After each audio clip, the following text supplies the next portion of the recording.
li ho rimessi nelle loro posizioni. Translated directly, Spalletti's quote, I put them back in their positions. Italy 3, France 1, 3-5-2, lo and behold, Italy play well. Where was this at the Euros, guys? Spalletti, where was this at the Euros? Italy are alive. It's a surprise because if you watched the game yesterday, I didn't watch the game live. I had to rewatch it last night and a little bit this morning. I saw the score. I was on the way back from work in the taxi and I saw the score and I was like, what? We conceded after what? 12 seconds. Again, we beat the record that we already beat, in the Albania game. Remember the Euros when we conceded after what? 20 something seconds, beat the Euro record. And now we beat that record once again, even quicker. And again, Giovanni Di Lorenzo. I mean, that time it wasn't Di Lorenzo with that goal. It was Bastoni Dimarco. But, Di Lorenzo is the guy that shouldn't even be called up now. You're thinking, wow, I don't even want to watch this game. Spalletti, Di Lorenzo, you guys just do your thing. I give up. But actually, after that, Italy wake up and beat France 3-1. Dimarco, Frattesi, and Raspadori with 3 goals to react and come back from that 1-0 down. And the formation, as we mentioned, this is what we've been asking at the Euros with Spalletti. It was like, okay, yeah, you want to play this 4-3-3, maybe it's a hybrid. It doesn't matter too much, but play players in their positions. And that's what he said. He admitted his faults recently in the press conferences a few days ago that, clean slate, I'm going to start again, putting players in their positions, which is not rocket science. But, we know how stubborn Italian coaches can be. And again, I talked about it when Spalletti was confirmed, that I still have faith in Spalletti. I know people after the Euros were like, oh, this guy was always overrated. His Napoli team was always just luck, everything. Throw his whole career under the bus. No. Spalletti is a very, very good coach. I still have faith in him. I don't know if he is the right coach for this Italy team, but I still have faith in him to turn things around. And this is exactly the right way to go about it. Still remains an issue.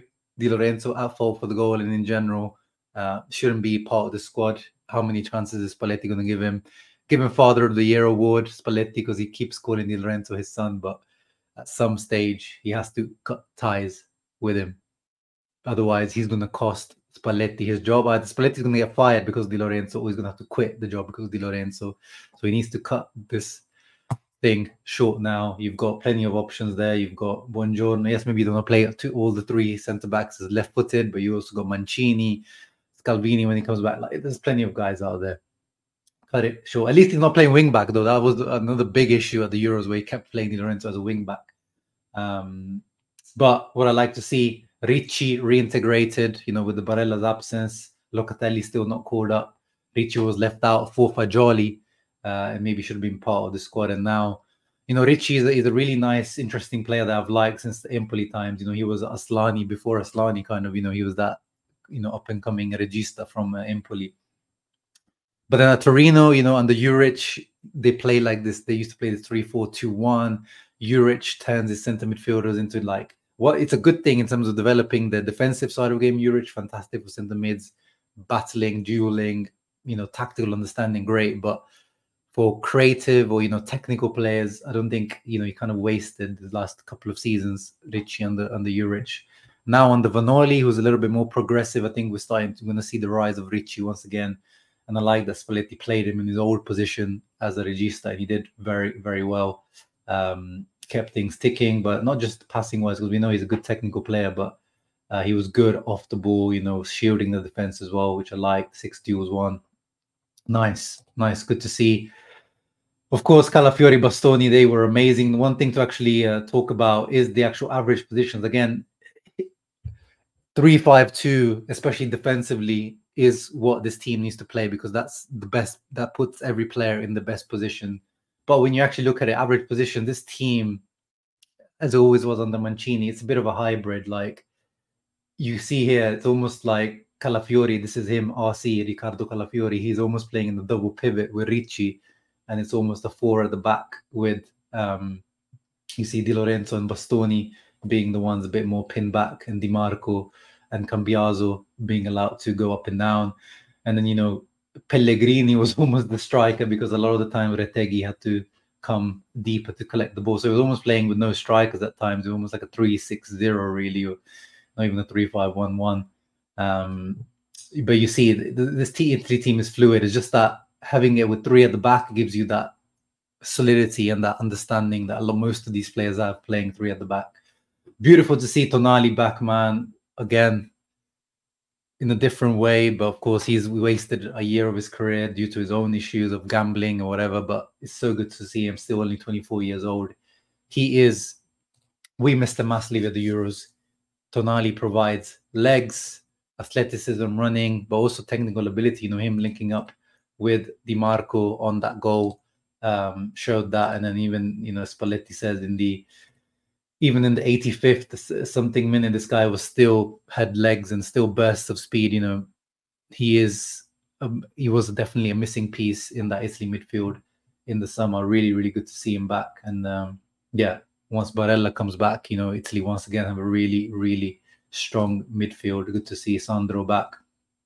Frattesi continues to start for Italy, but can't get a game for Inter. And much better performance from Frattesi, not just because of the goal, but yeah, much cleaner, much more reliable, technically, passing-wise. Also won the ball back a few times. Good tackles, good recoveries. Yeah, he's just really smart, and his goal was really well taken. His movement is great.